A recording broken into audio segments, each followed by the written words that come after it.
18:50 minutos, arrancamos en otro bloque más de La Resistencia. Comentanos, Rami, ¿con qué continuamos?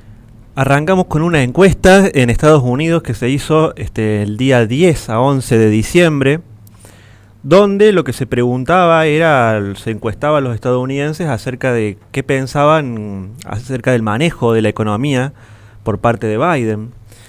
Esta encuesta la hizo la ABC News e Ipsos, y los resultados dieron que solamente el 28% de los encuestados aprueba cómo Biden está actualmente manejando la economía, y sobre todo el tema en cuestión puntual y más específicamente problemático es la inflación.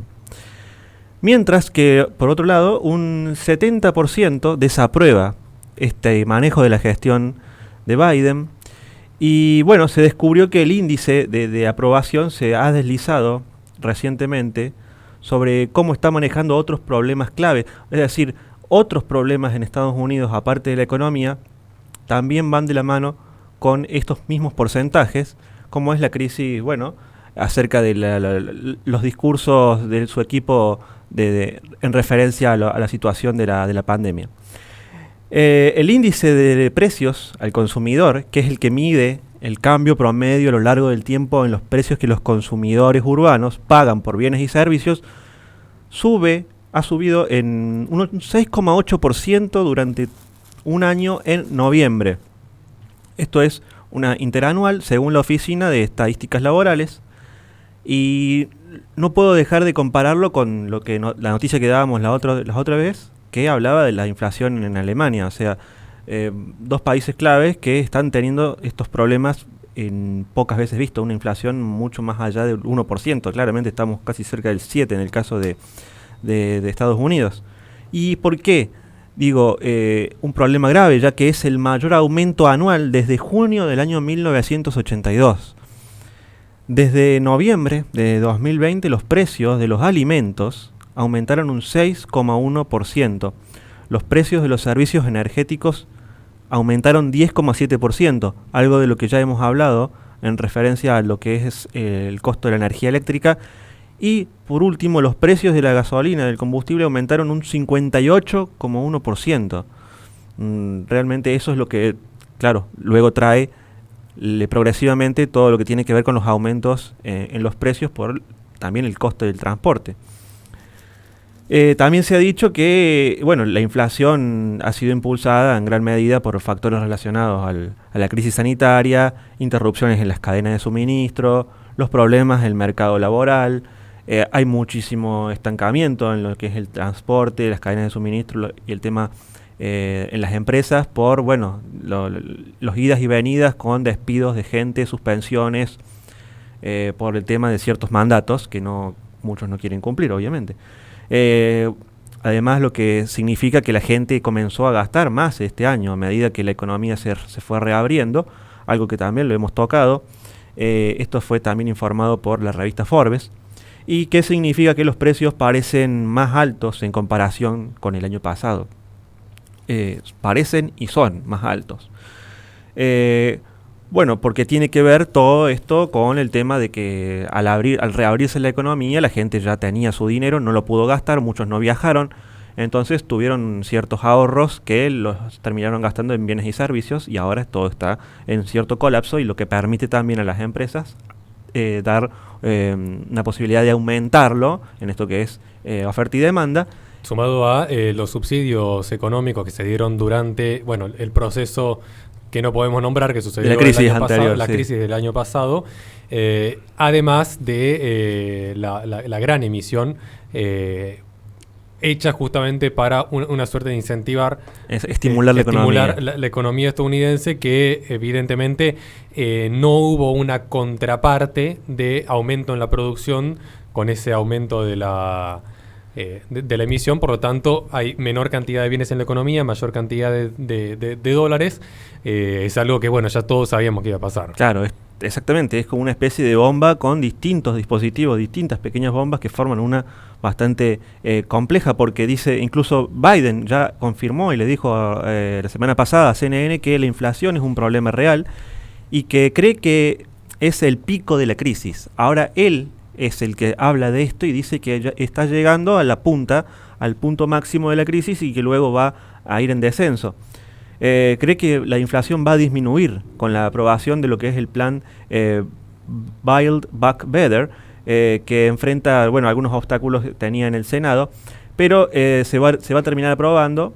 Y esto va a permitir incentivar aún más la economía con nuevos, con una cantidad de trabajo más importante, digamos, en Estados Unidos, pero no creo que eso sea la solución, como dice Biden. Aparte ya hemos escuchado a otros especialistas, expertos que decían que esto era todo transitorio y al final no fue así.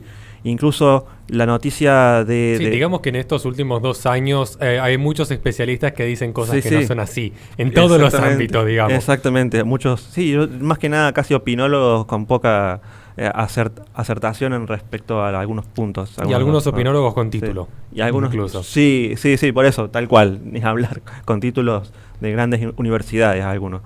Y esta crisis de la que estamos hablando se sigue acentuando porque hoy, se dio a conocer que por la crisis actual sanitaria, ¿no es cierto?, en lo que es referencia a los préstamos estudiantiles, que era un alivio que daba el gobierno de Estados Unidos a muchos estudiantes que habían sacado préstamos y, claro, luego por estas crisis económicas lo que ocurre es que no pueden pagarlos y respecto a eso, ahora ese alivio se lo tenía como punto crucial último el 31 de enero de 2022, donde a partir del 1 de febrero una gran cantidad de estudiantes iban a tener que reanudar sus pagos de estos préstamos, algo que en el ala más dura de la izquierda en el Partido Demócrata estaban completamente en desacuerdo en que los estudiantes tengan que reanudar los préstamos,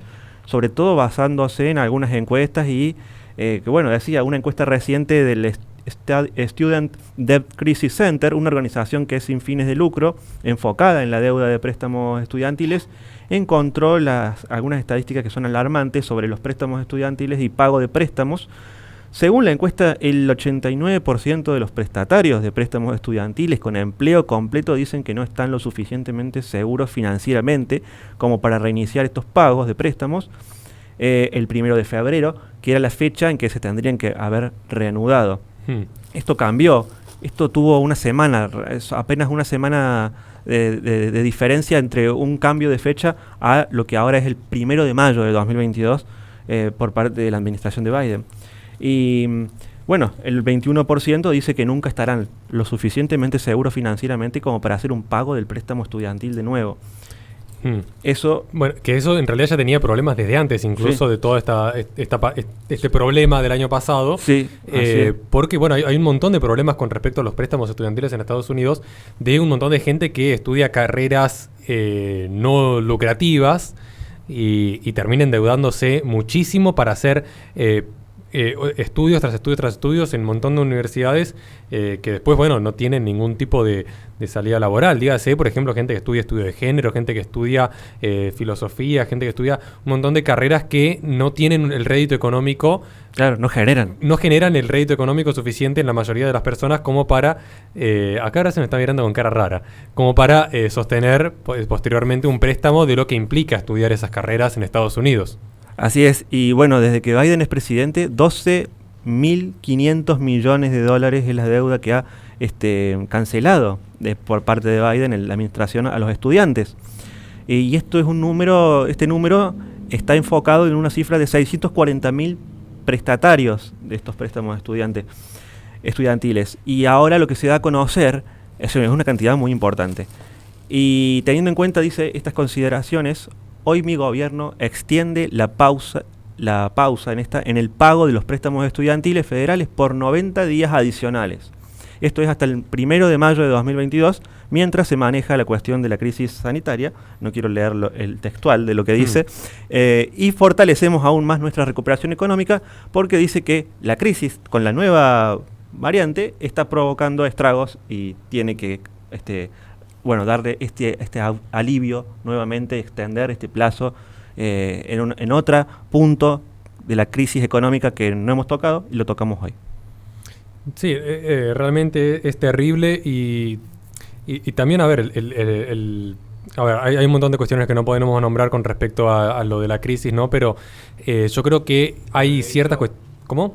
pero de hecho hay un punto que sí se podría nombrar con cierta sutileza, que lo invitamos a que lo busquen, y si no ya me voy a encargar yo de publicarlo en la web, que la mejor, para que se entienda, el mayor escepticismo, el mayor escepticismo justamente a ciertas campañas promovidas por el globalismo en torno a la crisis 2020 que se origina con un patógeno allí por Wuhan, no se da, curiosamente, por los errores. Estoy hablando de Estados Unidos, ¿no? Sí. No se da particularmente por la información que podemos llegar a transmitir nosotros o esos medios disidentes. No se da por el activismo en las redes sociales de la alt-right. No se da tampoco por los Proud Boys. Curiosamente, el desencanto que hay es por la propia gestión de Biden. Es decir, para que lo entiendan, en materia educativa y en materia sanitaria son los puntos más endebles que tuvo los últimos meses la gestión de Biden. Y desde su origen, claramente que la economía ha sido el colapso. Por mucho menos, rodó la cabeza de Jimmy Carter. Por mucho menos. Hay que recordar qué pasó con Jimmy Carter en su momento cuando se disparan ciertos precios, particularmente por lo del petróleo. Entonces, digo, parece que Estados Unidos ya no es ese Estados Unidos que si un presidente hacía las cosas mal, no importaba el color político, era ido. Hoy de repente parece que están bastante sumisos estos yanquis, gente llevan democracia a punta de pistola al mundo. Pero bueno, quería como contar ese pequeño dato. Vos sabés que sí, esa es la impresión que me da. Están muy relajados como para, ¿no es cierto?, aplicar, digamos, una cierta rigidez contra este sistema que actual, no solamente en Estados Unidos, lo veo en el mundo entero. Sí, y que aparte los medios, digamos que ayudan a sostener poniendo como lo único importante... La democracia. No la democracia, sino el no recibir contacto de cierto... Sí, cierto... patógeno que hay por ahí dando vueltas, ¿no? Y que si no te pasa eso, todo el resto es secundario, digamos, ¿no? Así es. ¿Les parece si cerramos, chicos? Les recordamos que este programa se transmite por Twitch, donde te va Radio Bajo Resistencia. Posteriormente se sube al canal de YouTube de La Resistencia Radio, donde en la descripción de los videos tienen nuestras redes sociales para que se comuniquen con nosotros en caso de quieran colaborar con este espacio. Vamos a un corte y enseguida volvemos con más Resistencia.